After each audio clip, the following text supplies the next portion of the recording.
I knew my daughter's wedding would be expensive, but I never imagined the actual cost would be my dignity. My name is Denise Henderson. I am 64 years old.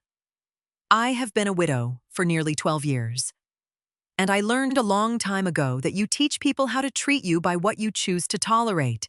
The rehearsal dinner was held at a country club in an upscale suburb, a venue I had paid for entirely. The crystal chandeliers hung low, casting a warm, golden glow over the immaculate white tablecloths. Waiters in crisp black vests moved silently between the tables, pouring champagne into delicate flutes. It was a beautiful evening, exactly the kind of event my daughter, Jessica, had always dreamed of. I arrived a little late due to traffic and walked into the dining room alone. My older son, David, was stuck in Chicago on a delayed flight, so I had to navigate the sea of unfamiliar faces by myself. I smiled at the guests, mostly relatives of Jessica's fiancé, Julian. They wore tailored suits and designer dresses, glancing at my simple navy dress with polite, distant nods. I walked toward the head table, expecting to find my name card next to my daughter. Instead, Julian's parents sat on either side of the couple. I circled the adjacent tables, scanning the beautifully calligraphed place cards. Nothing. Finally, a young hostess noticed me wandering. She checked her clipboard, her cheeks flushing slightly. She pointed toward the back of the room, past the bustling kitchen doors.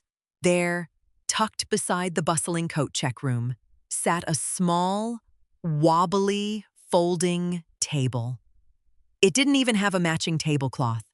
A flickering exit sign cast a red glare over the single plate. I walked over and picked up the place card resting against a cheap water glass. It read, Denise Henderson Family Overflow. I stood there for a long moment, listening to the laughter echoing from the front of the room. I didn't cry. I didn't tremble. I simply looked at the card, placed it back on the table, and took my seat in the shadows. Sitting by the coat room, I watched the party unfold. Waiters constantly bumped my chair as they rushed in and out of the kitchen. Guests stopped near my table to leave their umbrellas or adjust their coats, completely ignoring my presence. I watched Jessica at the front of the room. She looked radiant in a silk ivory dress, laughing loudly at something Julian's father whispered. Over the past year, I had watched my daughter change. Ever since she got engaged to Julian, whose family owned a string of car dealerships, Jessica had become obsessed with image. She started correcting my pronunciation, criticizing my modest home, and suggesting I buy more appropriate clothes for her wedding events. I had brushed it off as bridal stress. I wanted her to be happy. Because I loved her, I agreed to fund the entire wedding reception. On top of that, just 3 days ago, I had signed the paperwork to provide a $70,000 down payment for their new house. The wire transfer was scheduled to clear the bank on Monday morning. I was draining a significant portion of my late husband's life insurance to give her a head start in life. From my corner, I noticed Julian's mother, Brenda, glancing in my direction. She leaned over and whispered something to Jessica. Both women looked at me, sitting alone by the coats, and shared a brief, dismissive smile. A cold clarity washed over me. I wasn't a mother to them tonight. I was an embarrassing secret. I was the worn-out wallet they needed, but didn't want to display. The clinking of silverware against crystal glasses echoed through the room. The dull roar of conversation faded into silence. Julian's father stood up, adjusting his tie, and raised his champagne flute. The toasts were beginning. I folded my hands in my lap, feeling the leather of my purse against my knee. I had a feeling I was going to need what was inside it very soon. Julian's father kept his speech short, welcoming Jessica into their prestigious family. Then, Brenda took the microphone. She smoothed her expensive dress and offered a smile that didn't reach her eyes. "We are so thrilled for Julian," Brenda announced, her voice dripping with artificial sweetness. "We always knew he would find someone who appreciates the finer things in life. And we are just so proud of Jessica for rising above her." Humble beginnings. It takes real effort to fit into a new world. A few guests shifted uncomfortably, but most just nodded. I sat perfectly still. Then, Jessica stood up. She took the microphone from Brenda and held up her glass. She looked stunning, but the expression on her face was completely foreign to me. She scanned the room, her eyes finally landing on my dark corner by the exit sign. "Thank you, Brenda," Jessica purred. "I really have learned so much from your family. In fact, we had a lot of seating challenges tonight because we wanted everything to look absolutely perfect for the photos." She gestured loosely towards the back of the room. "I even had to create a special section. Let's raise a glass to my mother, holding down the fort at the family overflow table." She smirked, looking directly at me, clearly expecting me to lower my head in shame.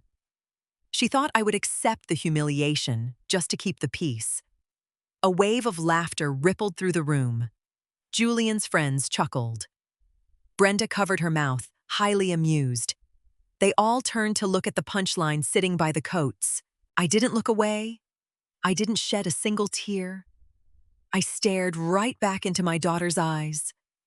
My heart beat steadily in my chest, completely devoid of the panic or embarrassment they expected. Instead, I unzipped my purse. I didn't pull out a tissue to dab my eyes. I pulled out my cell phone. The room was still chuckling when I unlocked my screen. I didn't break eye contact with Jessica as I tapped the speed dial for the wedding planner, a woman named Chloe, who was currently coordinating the vendor setup for the main event tomorrow. She answered on the second ring. "Hi, Denise. Everything okay with the dinner?" she asked. "No," I replied, my voice steady and clear, carrying just enough for the tables nearest to me to hear. "I need you to cancel the vendors for tomorrow. All of them." "Wait. What, Denise? The wedding is in less than 24 hours. The deposits are non-refundable." "I don't care about the deposits," I stated flatly. "Cancel the catering. Cancel the floral arrangements. Cancel the band.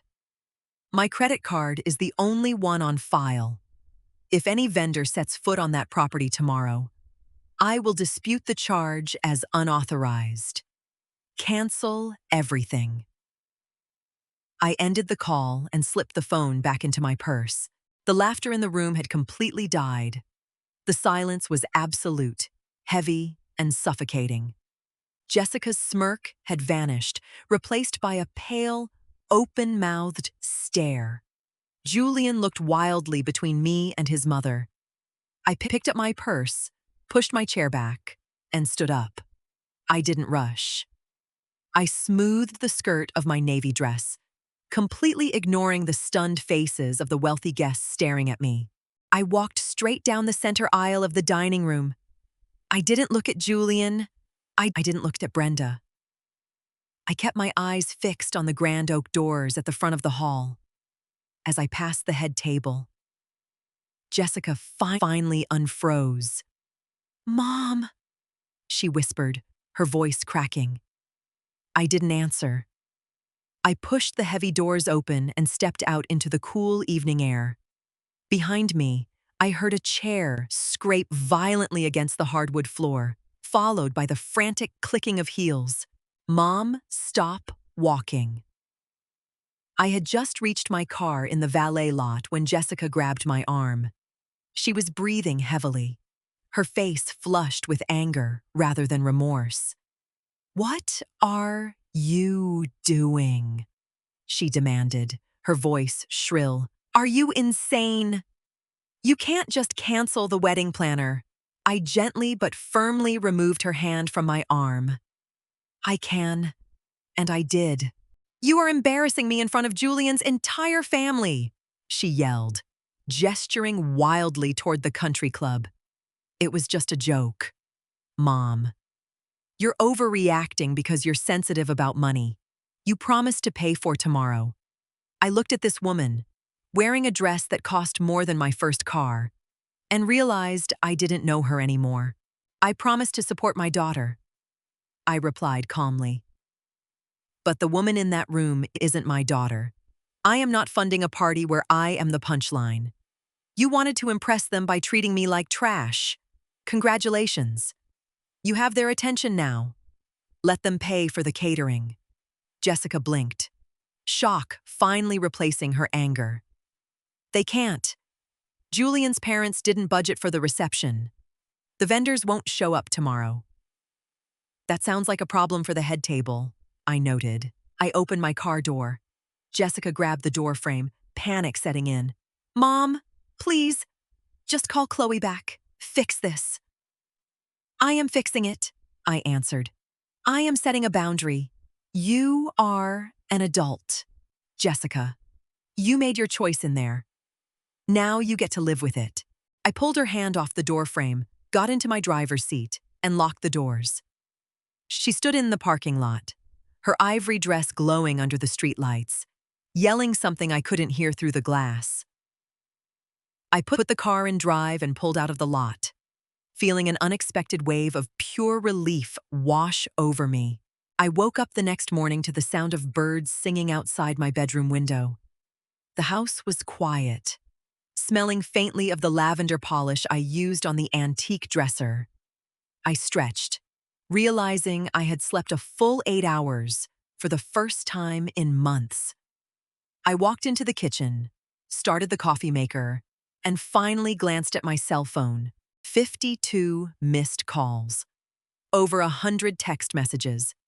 They ranged from Jessica begging, to Julian demanding I act like an adult, to Brenda threatening to ruin my reputation in town. I didn't read past the first few lines. I deleted the notification thread and opened my banking application.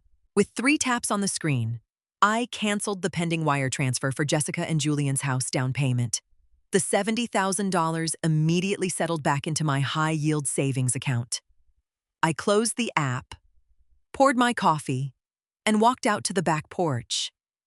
An hour later, a car pulled into my driveway. I watched my son, David, walk up the path. He had finally landed from Chicago. He looked tired, carrying his duffel bag, but he smiled when he saw me on the porch. "Morning, Mom," he greeted, dropping his bag and sitting in the wicker chair next to mine.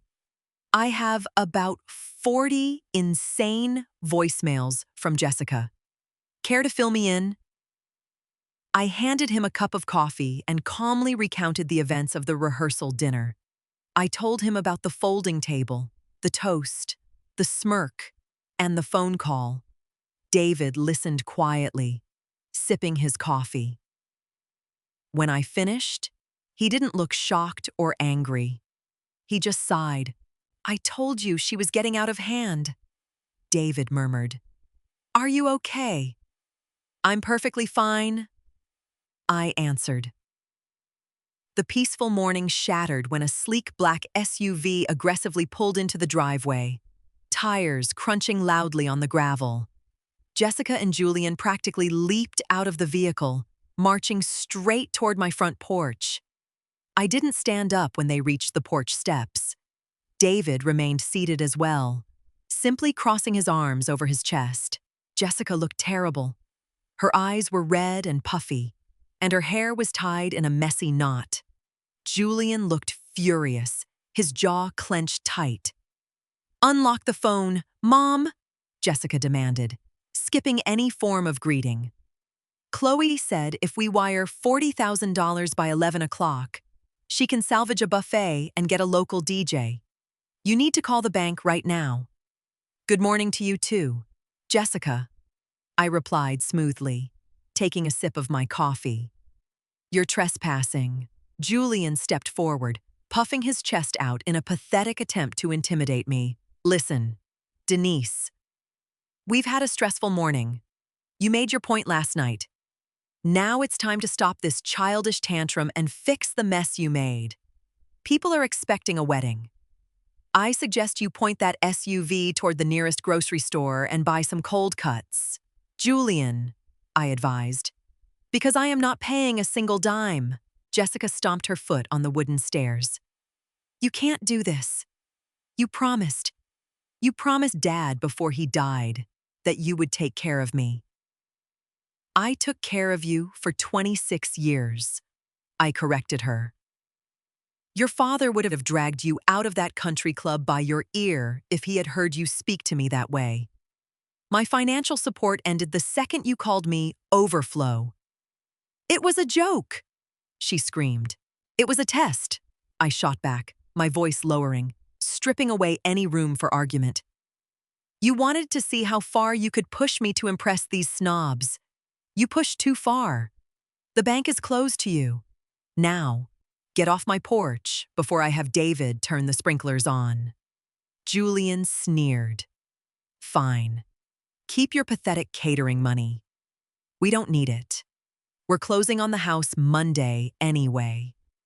We'll throw a party there."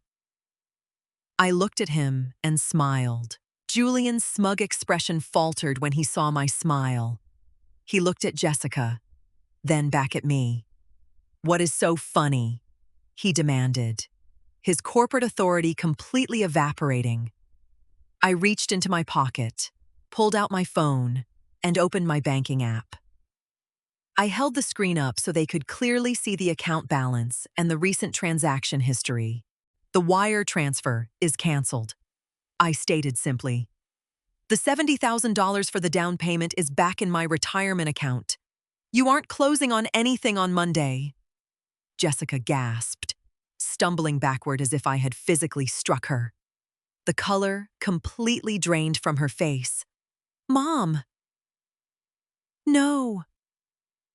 No. You couldn't have. The seller will keep our earnest money. We'll lose the house. You should have thought about your house before you treated me like garbage," I replied, putting my phone away. Julian turned on Jessica, his voice cracking with panic. "You told me the down payment was secured. You said she signed the papers." "She did," Jessica cried, grabbing his arm. "Julian, call your parents. They can loan us the money for the closing." "Just until we figure this out." Julian pulled his arm away, violently. My parents just had to call 80 guests and tell them the reception is canceled because of your mother. They aren't giving us 70 grand. They don't even have that liquid right now." I watched the facade of their perfect, wealthy relationship crack wide open on my front lawn. They weren't a united front. They were two selfish people panicking over lost money. They started screaming at each other, right there in the driveway, completely ignoring David and me. "I think it's time for you both to leave." David finally spoke up, standing from his chair. His voice was deep and commanding. Jessica looked at me, tears streaming down her face. "You ruined my life." "No," I answered softly. "I just stopped paying for it." I turned around, walked inside my house, and locked the deadbolt. The click sounded exactly like freedom. The rest of the weekend passed in absolute peace. I didn't check my phone. I didn't look at social media. Instead, David and I drove to the local nursery, bought 3 new hydrangea bushes, and spent Saturday afternoon planting them along the backyard fence. The soil felt grounding, and the physical labor cleared my mind completely. I didn't attend the wedding. Later that evening, David received a few text messages from a cousin who had gone to the ceremony. He read them to me while we ate grilled chicken on the patio. Apparently, Jessica and Julian had scrambled to secure a public pavilion at a local park. because they couldn't afford a professional caterer on a few hours' notice. Julian's parents had been forced to order massive quantities of fast food fried chicken and grocery store potato salad. Brenda, dressed in her couture gown, had spent the afternoon swatting flies away from paper plates. According to the cousin, the tension was unbearable. Julian and Jessica barely looked at each other during their vows, and half the guests left before the sun went down. I listened to this without an ounce of joy, but also without an ounce of guilt. A younger version of me might have felt terrible. I might have blamed myself for ruining my daughter's big day. But at 64, I knew the truth. I didn't ruin anything. I merely held up a mirror to their behavior and let them deal with the reflection. If they had treated me with basic human decency, they would have had their crystal chandeliers and their new 4-bedroom house over the next few weeks. The silence from Jessica was absolute. I went back to my routine. I joined a morning walking group, read books I had been putting off, and started planning a vacation to Italy with David. The money I saved from the down payment was going to fund a very comfortable retirement. Then, on a rainy Tuesday afternoon, I walked out to the mailbox and found a thick, cream-colored envelope addressed in Jessica's handwriting. I carried the envelope into the kitchen, sat at the island, and carefully sliced it open. Inside were 3 pages of Jessica's elegant cursive. I read it while sipping my tea. It was exactly what I expected, a delicate dance of half apologies and victimhood. She wrote that she was sorry I felt misunderstood at the dinner. She explained that she was under immense pressure from Julian's family to fit in, and she had just panicked.